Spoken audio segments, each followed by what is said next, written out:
আসসালামু আলাইকুম, welcome back to my vlog. সকালে ঘুম থেকে উঠে একটু গ্রিন অ্যাপেল কেটে নিই।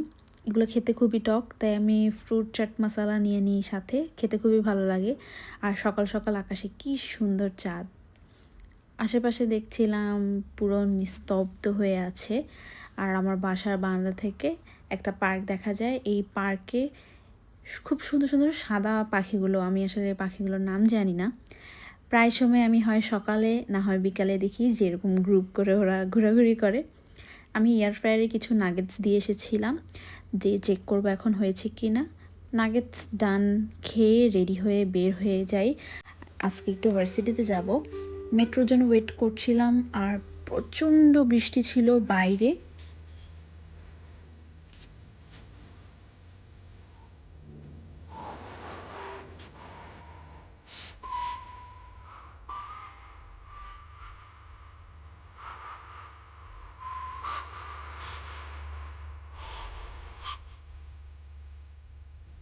বৃষ্টি দিয়ে দেন ভার্সিটি ক্লাস শেষ করে বাসা যাওয়ার আগে আমি একটু বাজারে গিয়েছিলাম।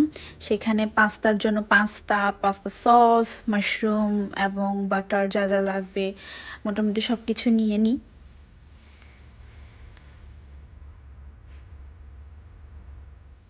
সবাই একটু লাকেম্বাই এসেছিল, তো আমি বাজার থেকে ডিরেক্ট লাকেম্বাই চলে যাই।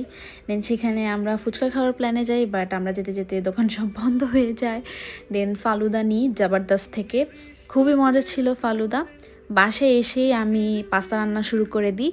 নর্মালি আমরা যেভাবে রান্না করি, বাটার দিয়ে দেন একটু পেঁয়াজ দিয়ে দিয়েছিলাম, দেন মাশরুম সব কিছু দিয়েছিলাম, সতে করছিলাম। এখানে আমি চিকেনও অ্যাড করে ফেলি। এই চিকেন আমি আগেই আদা রসুন এবং সয়া সস লবণ দিয়ে ম্যারিনেট করে রেখেছিলাম, সেটাও দিয়ে ভালো করে করে নিয়েছি নেড়ে ছেড়ে।